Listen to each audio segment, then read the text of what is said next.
وَلَآمُرَنَّهُمْ فَلَيُغَيِّرُنَّ خَلْقَ اللَّهِ. اب یہ جو سورہ نساء کا آیت نمبر 119 کا یہ پورشن ہے نا، اور میں ضرور بالضرور انہیں اس بات کا حکم دوں گا، پس وہ ضرور بدل دیں گے تیری بنائی ہوئی خلقت کو. اذان سے پہلے بسم اللہ اور درود شریف پڑھنے کا حکم. اذان سے پہلے بسم اللہ الرحمن الرحیم بھی پڑھ سکتے ہیں، اذان سے پہلے درود شریف بھی پڑھ سکتے ہیں، اس میں کوئی حرج نہیں ہے. اچھی نیت کے ساتھ پڑھیں گے انشاءاللہ فائدہ ہوگا، ثواب حاصل ہوگا. اور یہ طریقہ کار یعنی اذان سے پہلے درود پاک پڑھنے کا یہ کوئی آج کی ایجاد نہیں ہے، بلکہ سلطان صلاح الدین ایوبی رحمۃ اللہ تعالی علیہ نے اس کو جاری کیا تھا. ٹھیک، یعنی آج سے صدیوں پہلے یہ سلسلہ اتنے بڑے سلطان نے جاری کیا، اور اس بات کو سلطان صلاح الدین ایوبی کے فضائل و کمالات میں سے لکھا گیا ہے. صحیح. تو علماء نے اس کو برقرار رکھا، کسی عالم دین نے اس پر تنبیہ نہیں کی، کسی نے اس کے خلاف کچھ نہیں کہا کہ یہ چیز کیا رائج کر دی.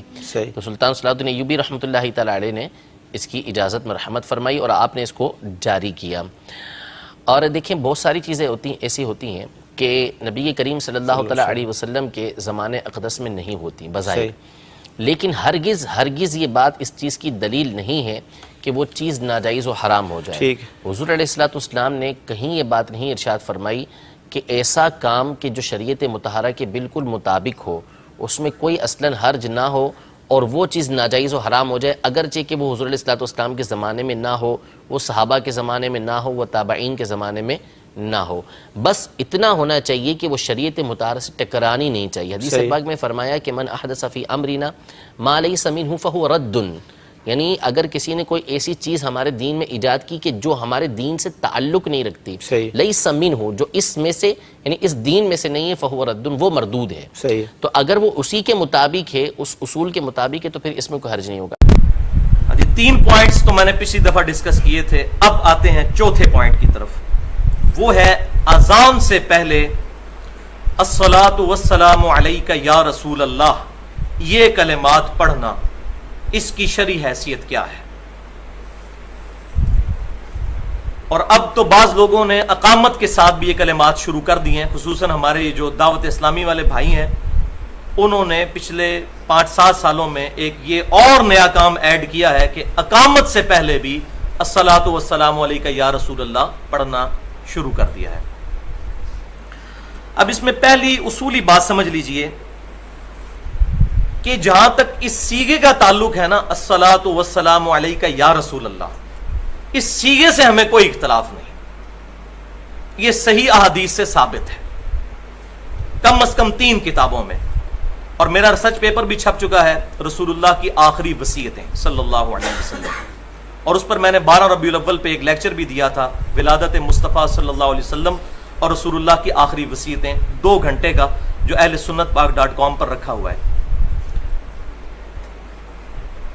ریسرچ پیپر نمبر 1 ہے، اس میں نے اس کا حوالہ ریٹن میں بھی دیا ہے کہ سنن الکبری البیہقی میں صحیح سند کے ساتھ،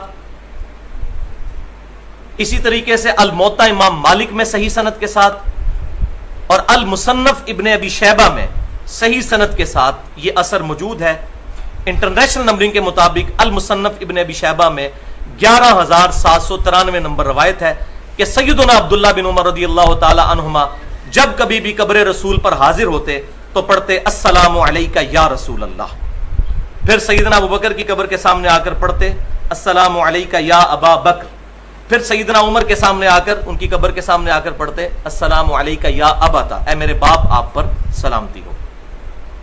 یہی وجہ ہے کہ سعودی عرب سے بھی جو مفتی اعظم سعودی عرب کی کتاب چھپی ہے مسجد نبوی میں حاضری کا طریقہ، شیخ عبداللہ بن باز رحمہ اللہ کی، انہوں نے بھی یہ روایت لکھی ہے اور انہوں نے یہی طریقہ لکھا ہے قبر رسول پر حاضری کا. الحمدللہ اس میں کوئی اختلاف نہیں ہے.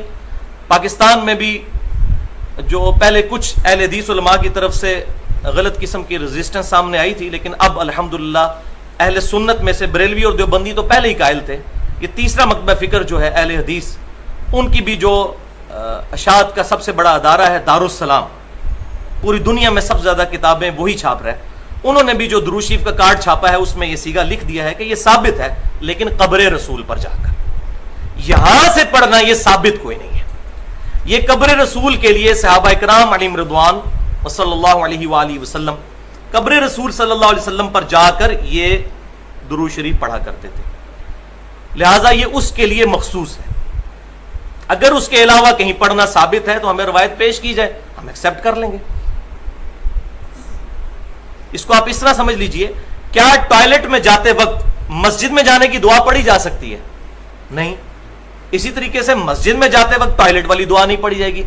یہ درود شریف پرٹیکولر قبر رسول صلی اللہ علیہ وسلم کے لیے ہے، سیدنا ابن عمر رضی اللہ تعالی عنہما کا اثر. اس کے علاوہ کہیں ثابت ہے تو بتائیں. ہمیں یا رسول اللہ سے کوئی چڑ نہیں ہے، نہ یا نبی اللہ کے ساتھ. ہم ہر نماز میں یا رسول اللہ کہتے ہیں. السلام علیکہ ایھا النبی ورحمۃ اللہ وبرکاتہ، اے نبی آپ پر سلام ہو، رحمتیں ہوں، برکتیں ہوں. اور بخاری اور مسلم کے الفاظ ہیں، جب تم یہ کلمات پڑھو گے السلام علینا وعلی عباد اللہ الصالحین، تو زمین و آسمان میں جہاں جہاں کوئی اللہ کا نیک بندہ موجود ہے اللہ تمہارا سلام وہاں پہنچا دے گا. الحمدللہ. جب ہم نماز میں پڑھتے ہیں تو یہ کوئی سٹوری نہیں پڑھ رہے ہوتے، جیسے بعض دیوبند اور اہل حدیث حضرات نے بریلویوں کو خاموش کروانے کے لیے یہ ایک جھوٹی بات لے کر چلے کہ جی یہ شب معراج کی گفتگو ہے. بھائی کس کتاب میں لکھا ہے شب معراج کی گفتگو ہے؟ یہ بخاری اور مسلم میں ہے کہ یہ آپ صلی اللہ علیہ وسلم تشہد کا سلام اس طرح تعلیم فرماتے تھے جیسے قرآن کی آیات. اور یہ ہم انٹینشنلی انشائیہ پڑھ رہے ہوتے ہیں السلام علیکہ ایھا النبی، اے نبی آپ پر سلام ہو. ہاں اس کے پیچھے اگر کسی کا فاسد عقیدہ ہے کہ رسول اللہ خود سن رہے ہیں یا وہ یہاں پر موجود ہیں، وہ عقیدے کو آپ غلط کہہ سکتے ہیں. اس پڑھنے کو اور اس میں یہی عقیدہ ہے کہ رسول اللہ تک ہمارا سلام اللہ تعالیٰ پہنچا رہا ہے. ورنہ تو یہ بدبختی ہے نماز میں اگر اس کو سٹوری کے طور پہ پڑھنا ہے، پھر تو پوری نماز ہی بھی سٹوری بن جائے گی. تو یہ سٹوری نہیں ہے، یہ انشائیہ ہے الحمدللہ، کیونکہ بخاری اور مسلم میں ساتھ ہی موجود ہے کہ اللہ سلام پہنچا دے گا. لہذا اسی کی ڈیٹیل میں نے مسئلہ حاضر و ناظر جو ہے اس کے غلط اور صحیح پہلو مسئلہ نمبر 7 کے نام سے اہل سنت پاک .com پر 25 منٹ کی گفتگو رکھی ہوئی ہے. اس میں نے ڈیٹیل کے ساتھ اس ٹاپک کو ایڈریس کیا. آج مال نہیں، عام حالت میں ہم کون سا درود شریف پڑھیں؟ تو بھائیو صحیح بخاری اور مسلم کی متفقن علیہ حدیث ہے کہ جب یہ آیت درود نازل ہوئی سورۃ الاحزاب کی آیت نمبر 56، بسم اللہ الرحمن الرحیم، ان اللہ وملائکتہ یصلون علی النبی یا ایھا الذین آمنوا صلوا علیہ وسلموا تسلیما، اللہم صل علی محمد وعلی آل محمد کما صلیت علی ابراہیم وعلی آل ابراہیم انک حمید مجید، اللہم بارک علی محمد وعلی آل محمد کما بارکت علی ابراہیم وعلی آل ابراہیم انک حمید مجید. تو بخاری اور مسلم کے الفاظ ہیں کہ اس آیت کے جواب میں آپ صلی اللہ علیہ وسلم نے نماز والا درود ابراہیمی جو میں نے اب پڑھا یہ تعلیم فرمایا. اور حدیث شروع اس سے ہوتی ہے کہ اے اللہ کے رسول صلی اللہ علیہ وسلم، آپ نے ہمیں سلام کا طریقہ تو سکھا دیا ہے، السلام علیکہ ایھا النبی ورحمۃ اللہ وبرکاتہ، ہمیں درود شریف بھی ذرا سکھا دیجئے. تو پھر آپ صلی اللہ علیہ وسلم نے اس درود شریف کو سکھایا. لہٰذا اس درود شریف سے اگر کسی کو چڑ ہے نا تو اس کو معاذ اللہ نبی صلی اللہ علیہ وسلم سے چڑ ہے. اور کوئی کہتا ہے یہ درود میں سلام کوئی نہیں جی یہ ناقص ہے، تو یہ بات نبی صلی اللہ علیہ وسلم کو نہیں پتا تھی کہ یہ ناقص ہے؟ آپ نے کیوں نہیں فرما دیا؟ تو نماز کے اندر یہ پرفیکٹ ہے اس اعتبار سے بھی کہ سلام بھی آ جاتا ہے اور درود شریف بھی. باقی نماز کے علاوہ بھی یہ درود شریف پڑھنا چاہیے. اس کی وجہ یہ ہے کہ درود و سلام جو ہے یہ ایکویلنٹ ورڈ کے طور پر بھی استعمال ہوتے ہیں، لیکن جہاں جہاں ثابت ہے، جو جو صیغہ ثابت ہے الحمدللہ وہ ہم پڑھنے کے قائل ہیں. تو اذان کے بعد درود شریف پڑھنا ثابت ہے. صحیح مسلم میں حدیث میں بتا چکا کہ جو اذان کا جواب دے اس کے بعد درود شریف پڑھے، اس کے بعد الوسیلہ والی دعا مانگے تو نبی صلی اللہ علیہ وسلم کی شفاعت اس کے لیے حلال ہو جائے گی. لیکن اذان کے بعد درود شریف کون سا پڑھنا ہے؟ جو آپ صلی اللہ علیہ وسلم نے تعلیم فرمایا، اور اس کو اذان کے ساتھ اٹیچ نہیں کرنا، اذان سے الگ. اذان دے دی اس کے بعد دعا مانگے، درود شریف پڑھیں، یہ سارے کام کریں، لیکن اذان کے ساتھ اس کو اٹیچ کرنا ثابت نہیں. تو درود شریف اذان کے بعد ثابت ہے، پہلے نہیں. اور الحمدللہ دور حاضر میں بریلوی مکتب فکر کے سب سے بڑے محقق جو ہے غلام رسول سعیدی صاحب، جو مفتی منیب الرحمان صاحب کے مدرسے میں شیخ الحدیث ہیں، میں تقریباً 2-3 دفعہ ان سے ڈیٹیل ملاقات کر چکا ہوں. ان کی مسجد میں درود شریف جو ہے وہ اذان سے پہلے نہیں پڑھا جاتا، اور انہوں نے باقاعدہ شرح صحیح مسلم میں لکھ بھی دیا کہ یہ پہلے پڑھنا ثابت نہیں. اور انہوں نے خود بریلویوں کو جھنجھوڑا ہے کہ کیا تم سیدنا بلال سے بڑھ کر محبت رسول کرنے والے ہو؟ پہلے ان سے تو ثابت کرو کہ انہوں نے اذان کے شروع میں اٹیچ کیا ہو. ہاں بعد میں اجتہادی طور پر کوئی بندہ پڑھ لیتا ہے، ہم اس پہ کوئی فتویٰ نہیں لگاتے، لیکن درود شریف کا صیغہ وہ ہونا چاہیے جو کتاب و سنت سے اس جگہ پر ثابت ہو. اذان دے لیں، سپیکر بند کر دیں. سپیکر میں ضروری ہے کہ لوگوں کو سنانا ہے، سپیکر بند کر کے علیحدہ سے اس درود شریف کو پڑھیں، جتنی بار مرضی پڑھیں. اور میری الحمدللہ پوری 70 منٹ کی گفتگو ہے درود شریف کے صحیح احکام اور مسائل اور فضائل، اس پر ڈیٹیل کے ساتھ الحمدللہ درود شریف پر اہل سنت پاک .com پر اپلوڈ ہے. تو جہاں جہاں درود شریف ثابت ہے ہم الحمدللہ قائل ہیں. اب یہ بھی کہا جاتا ہے کہ جی دیکھیں جی درود شریف کا تو کوئی ٹائم ہی نہیں، جس ٹائم مرضی پڑھے. یہ بھی آپ سنتے ہوں گے لوگوں سے کہ جی درود شریف کا تو کوئی ٹائم نہیں ہے. تو پہلے اس میں یہ بات سمجھ لیجئے، جس جس ٹائم پر ثابت ہے الحمدللہ وہ ہمارا عمل ہے. سنن ابن ماجہ میں صحیح سند کے ساتھ ہے کہ نبی صلی اللہ علیہ وسلم جب مسجد میں داخل ہوتے تو پڑھتے بسم اللہ والسلام علی رسول اللہ. یہ آج بھی مسجد نبوی پہ لکھا ہوا ہے، باب جبریل والے باب البقی کے اوپر، بسم اللہ والسلام علی رسول اللہ اللہم اغفر لی ذنوبی وافتح لی ابواب رحمتک. یہ پوری دعا ہم قائل ہیں. لیکن جہاں جہاں ثابت ہوگا وہاں. اب کوئی کہتا ہے جی ثابت نہیں تو کیا ہوا؟ تو یہ اس کے لیے میں اب بتانے لگا ہوں الزامی جواب کے طور پر کہ جامعہ ترمذی میں صحیح سند کے ساتھ یہ حدیث موجود ہے کہ ابن عمر رضی اللہ تعالیٰ عنہما کے سامنے کسی کو چھینک آئی تو اس نے پڑھ دیا الحمدللہ والسلام علی رسول اللہ. تو ابن عمر نے فرمایا یہ تو نے کیا پڑھا ہے؟ ان کا جی درود شریف تو پڑھا ہے. تو انہوں نے فرمایا تم وہی کہو جو نبی صلی اللہ علیہ وسلم کہا کرتے تھے. آپ صلی اللہ علیہ وسلم ہمیں اذان کے جواب، اس میں چھینک کے جواب میں الحمدللہ یا الحمدللہ رب العالمین علی کل حال تعلیم فرمایا کرتے تھے. تم وہی کہو جو نبی صلی اللہ علیہ وسلم کہا کرتے تھے. اس نے آگے سے نہیں کہا کہ تسی جناب گستاخ رسول ہو گئے، درود شریف سے منکر ہو. یہ نہیں انہوں نے کہا کہ ابن عمر آپ گستاخ رسول ہو گئے، آپ درود شریف سے منع کر رہے ہیں. کیونکہ اس وقت یہ بیماری نہیں تھی کہ اپنی مرضی سے دین میں ایگزیجریشن کی جائے. ان کو پتا تھا کہ دین میں صرف وہی کام کرنے ہیں جو آپ صلی اللہ علیہ وسلم نے تعلیم فرمایا. اور ابن عمر کی یہ تربیت آپ صلی اللہ علیہ وسلم کی طرف سے ہوئی ہوئی تھی. بخاری اور مسلم کی متفق علیہ حدیث ہے، آپ صلی اللہ علیہ وسلم نے ایک صحابی کو وضو کرنے کے بعد ایک دعا تعلیم فرمائی. اس میں الفاظ تھے بنبی کا ارسلتا. اس صحابی نے جب دعا پڑھی تو انہوں نے نبی صلی اللہ علیہ وسلم نے جو کہا تھا بنبی کا ارسلتا، انہوں نے پڑھا برسولی کا ارسلتا. سپرلیٹو ڈگری استعمال کی. رسول تو نبی سے بھی سپرلیٹو ڈگری ہے، لیکن آپ صلی اللہ علیہ وسلم نے ان کو ڈانٹا، فرمایا وہی کہو جو میں نے کہا ہے. حالانکہ نبی رسول میں کیا فرق تھا؟ آپ فرمایا وہی الفاظ کو. لیکن یہاں یہ بات بھی یاد رکھیں، میں فینیٹک بھی نہیں ہوں کیونکہ میں نے کسی مکتب فکر کو سپورٹ تو کرنا کوئی نہیں، لہٰذا میں جو چھپی بھی حدیث ہیں وہ بھی باہر نکالتا ہوں.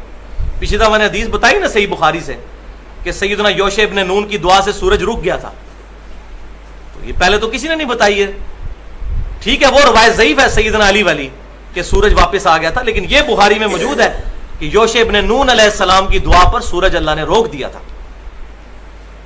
تو یہ اللہ تعالیٰ چاہے تو کسی نبی کی دعا پہ کر سکتا ہے. تو یہ حدیث بھی میں آپ بتا دوں، یہ پتہ تو ہے لیکن اس سے وہ رزلٹ جو فرقہ واریت کے اوپر ضرب لگاتا ہے وہ کوئی نہیں نکالتا. وہ صحیح بخاری اور مسلم کی متفق علیہ حدیث ہے اور صحیح بخاری کے الفاظ ہیں. آپ صلی اللہ علیہ وسلم جب نماز پڑھا رہے تھے تو کسی بندے نے آپ صلی اللہ علیہ وسلم کے پیچھے جب نماز پڑھتے ہوئے ربنا لک الحمد، اس کے بعد کہا حمدن کثیرا طیبا مبارکا فیہ. تو نماز پڑھ کے آپ صلی اللہ علیہ وسلم فارغ ہوئے. آپ صلی اللہ علیہ وسلم نے فرمایا یہ میرے پیچھے کس نے الفاظ پڑھے تھے؟ ایک صحابی نے ڈرتے ڈرتے عرض کی یا رسول اللہ میں نے. تو آپ نے فرمایا میں نے 30 سے زیادہ فرشتوں کو دیکھا ہے کہ وہ اس کا ثواب لکھنے کے لیے لپک رہے تھے اس پر. اب یہاں صحابی نے اپنی مرضی سے ایک عمل کیا اور نبی صلی اللہ علیہ وسلم نے اس پر مہر لگا دی. لہذا جن جن اعمال کو صحابہ نے خود کیا اور حضور صلی اللہ علیہ وسلم نے خود مہر لگا دی وہ اب دین کا حصہ ہی بن جائیں گے. لہذا ہم مطلقاً کسی صحابی کے عمل کو غلط نہیں سمجھتے، معاذ اللہ استغفر اللہ، اپنا ایمان برباد کرنا ہے. تو یہ پینڈولم کی دو ایکسٹریمز ہیں. ایک طرف تو وہ لوگ ہیں کہ جو یہ سمجھتے ہیں کہ آپ صلی اللہ علیہ وسلم کے زمانے میں بھی اگر کوئی بندہ چند جائے لوگ کہ وہ کوئی بات ایسی کر دے گا اور آپ صلی اللہ علیہ وسلم کے سامنے یہ بات ہوگی اور آپ صلی اللہ علیہ وسلم اس کو بدعت ہی کنسیڈر کریں گے ہمیشہ. ایسا نہیں ہوگا کبھی. آپ صلی اللہ علیہ وسلم اس سے منع بھی فرما دیں گے. تو یہ میں نے مثال دی بخاری اور مسلم سے کہ آپ نے انڈورس کیا. اب منع والی مثال بھی سن لیں، وہ دوسری ایکسٹریم ہے. سنن نبی داؤد میں اور سنن ابن ماجہ میں صحیح سند کے ساتھ ہے، ایک صحابی نے حضور صلی اللہ علیہ وسلم کو سجدہ کیا، آپ صلی اللہ علیہ وسلم نے ان کو ڈانٹا اور فرمایا یہ کیا کر رہے ہو؟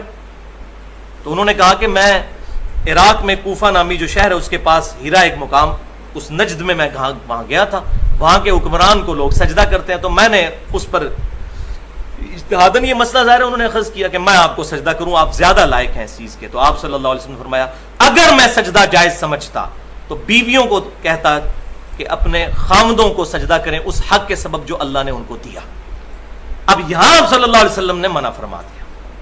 اس صحابی نے حضور کی محبت میں سجدہ کیا تھا، شکر ہے کہ وہ آج کا مسلمان نہیں تھا حضور میں کہہ دیندا عشق دے چلے نمبر رہ گئے عقل والے انجے ہی عمرہ گالیاں کہ تو عشق کی محبت کی باتیں ہیں، عقل والوں کی میں یہ سمجھ نہیں آئیں گی۔ ان کو پتا تھا کہ محبت وہی ہے جو آپ صلی اللہ علیہ وسلم انڈورس کریں گے، جو انڈورس نہیں کریں گے وہ محبت نہیں گستاخی ہے۔ تو یہ ٹیکنیکل چیز کو سمجھیں۔